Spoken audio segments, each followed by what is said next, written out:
El presidente de Cuba, Miguel Díaz-Canel, seguirá 5 años más en el poder. La Asamblea Nacional lo designó nuevamente por una votación casi unánime. De esta manera, el legislativo cubano comenzó su próxima legislatura. La llamada Ley No Digas Gay se aplicará en todos los grados escolares en el estado de Florida, en Estados Unidos.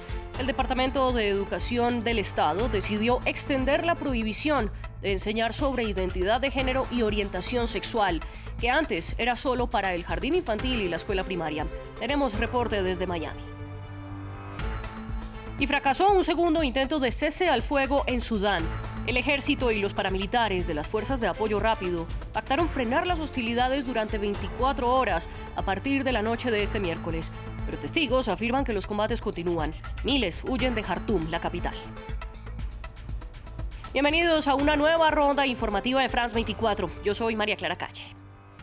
Iniciamos en Cuba, donde la Asamblea Nacional ratificó al presidente Miguel Díaz-Canel para un segundo periodo presidencial de 5 años, con 459 votos a favor de los 462 legisladores que estaban presentes.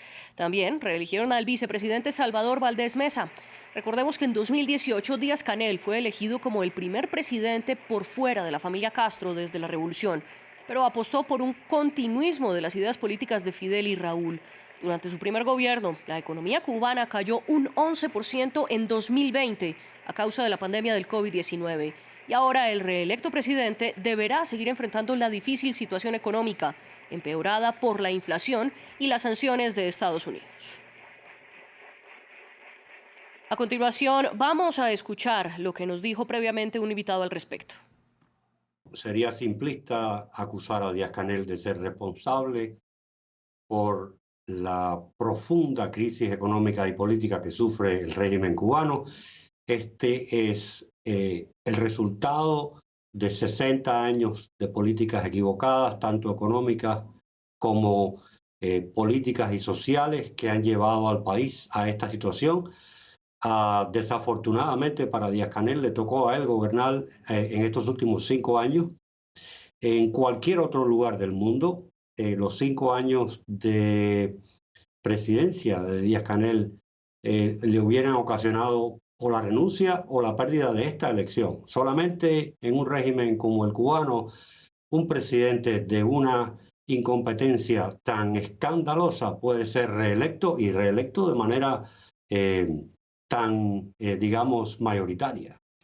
La Corte Suprema de Justicia de Estados Unidos extendió 2 días más la pausa que ordenó para decidir de fondo sobre la píldora abortiva mifepristona. El juez Samuel Alito precisó que la sentencia final se conocerá el viernes. La Corte debate la orden del juez federal de Texas, Matthew Kacsmaryk, que impulsó limitar la disponibilidad de la pastilla, alegando que la Administración de Alimentos y Medicamentos, la FDA, no tenía sustentos clínicos suficientes para haberla aprobado hace 20 años. Mientras la Corte toma una decisión, la mifepristona sigue disponible en el país. Este es un medicamento que se combina con el misoprostol y ambos son el método más utilizado en Estados Unidos para interrumpir de manera voluntaria los embarazos. Otra de las noticias en Estados Unidos es que en el estado de Florida se extendió a la educación secundaria la ley conocida como No Digas Gay. El Departamento de Educación votó este miércoles para prohibir desde el grado 4 hasta el 12º que se den clases sobre identidad de género y orientación sexual. Hasta ahora la restricción solo aplicaba al jardín infantil y a la escuela primaria. Nuestro corresponsal en Miami, Anthony Belchi, nos amplía. La Junta de Educación del Estado de la Florida ha aprobado expandir a grados superiores de las escuelas la polémica ley del No Digas Gay, que prohíbe expresamente hablar sobre condición sexual o identidad de género en las escuelas públicas del Estado desde el grado 4 al 12, es decir, hasta los 18 años de edad. Esta nueva regla, que por cierto no requiere de una aprobación legislativa, forma parte de los esfuerzos que ha estado haciendo el gobernador de Florida, el republicano Ron DeSantis, en los últimos tiempos para llevar a cabo una agenda mucho más conservadora, con medidas como esta o también con la restricción del aborto a las 6 semanas de gestación, entre otras cosas. La nueva regulación prohíbe expresamente que los maestros brinden lecciones sobre estas cuestiones de identidad de género, a menos que la instrucción sea requerida por los estándares estatales o sea parte de una clase de salud de la que los padres pueden decidir si sus hijos participen o no. La violación de la regla podría resultar en la suspensión o incluso la revocación de la licencia de enseñanza de un educador. Ya el año pasado el gobernador DeSantis apoyó una ley de este tipo, pero dirigida a los niños de hasta 9 años. La medida ya en ese entonces creó una gran controversia entre los grupos LGBTQ. Incluso el presidente de Estados Unidos, Joe Biden, se ha mostrado en contra porque considera que es una regla discriminatoria. Pero detrás de todo esto estarían las intenciones del gobernador de Florida para presentarse a las primarias republicanas de cara a las elecciones presidenciales de 2024, a pesar de que él aún no ha confirmado sus intenciones. En noticias de África, ya son 5 días de conflicto en Sudán. Este miércoles fracasó un segundo intento de cese al fuego entre el ejército y los paramilitares de la Fuerza de Apoyo Rápido FAR. En teoría, este debía haber comenzado a las 6 de la tarde, hora local, pero testigos han denunciado que los enfrentamientos continúan en la capital, Jartum, de donde han huido miles de personas. Los países vecinos como Egipto y Arabia Saudita habían presionado para esta tregua y poder evacuar así a sus ciudadanos. Este miércoles, sin embargo, el ejército sudanés informó de la salida de Sudán de 177 tropas de la Fuerza Aérea Egipcia. Los combates dejan al menos 270 muertos y 2.600 heridos, según el Ministerio de Salud sudanés. Otra de las consecuencias de los combates en Sudán es que miles de personas continúan encerradas en sus casas, sin poder asistir a centros de salud ni comprar alimentos, que son cada vez más escasos. Además, organismos humanitarios internacionales denuncian que el fuego cruzado y las constantes agresiones también han imposibilitado el tránsito de ayuda humanitaria en Jartum.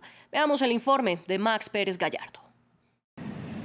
Sudán al borde de una gran crisis humanitaria. Es solo el 5º día de combates en Jartum, pero los residentes de la capital ya experimentan el pánico por la falta de servicios básicos. A raíz de los enfrentamientos entre el ejército y las FARC, el suministro de agua y luz han sido cortados en ciertas partes de la ciudad. Además, muchos comercios han cerrado sus puertas por el miedo a ser objeto de la violencia, lo que ha provocado un desabasto en medicamentos e insumos básicos. Desafortunadamente, la capital, Jartum, está colapsada desde el sábado pasado. Aquí no hay agua en las tuberías ni en los depósitos. El agua almacenada está casi agotada. A pesar de la urgencia por ayuda, las organizaciones humanitarias se encuentran imposibilitadas para actuar. Naciones Unidas ha denunciado agresiones y violencia sexual en contra de trabajadores humanitarios durante los combates en Jartum.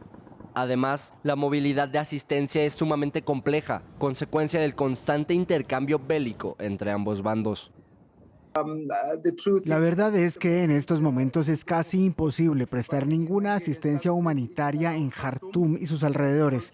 Recibimos llamadas de diversas organizaciones y personas atrapadas pidiendo que las evacúen. Desde hace 4 días la gente no tiene agua ni comida y la electricidad ha sido totalmente desconectada en algunos lugares.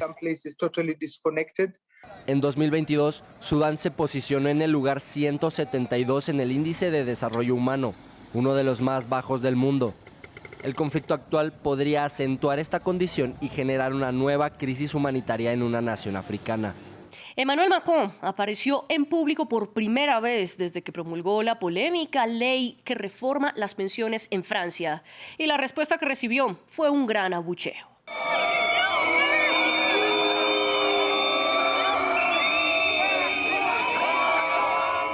El mandatario visitó una fábrica en la región de Alsacia. Allí le respondieron con pancartas y gritos pidiéndole la renuncia. Incluso algunos trabajadores cortaron brevemente la energía eléctrica dentro de la edificación. Esto se suma a las protestas de los últimos 3 meses que rechazan la reforma que sube la edad de retiro de 62 a 64 años. Macron prometió un plan de 100 días de acción para adelantar los nuevos proyectos del gobierno. En esa idea intenta reconectarse de nuevo con la gente. Así se pronunció el mandatario tras el abucheo en la fábrica. Es normal que se exprese esta ira. Ahí está. También hay personas que tienen otras motivaciones que vinieron a saludarme, otras que me están apoyando. Estuvieron conmigo esta mañana en una empresa que refleja la diversidad de Francia. No escuché ninguna movilización esta vez para poder salir adelante, ir a las empresas y hacer cosas. Sin embargo, se nota ese enojo. No esperaba otra cosa, pero no me va a impedir seguir moviéndome por el país porque hay que seguir actuando y salir adelante. Hasta aquí las noticias, sigan con nosotros.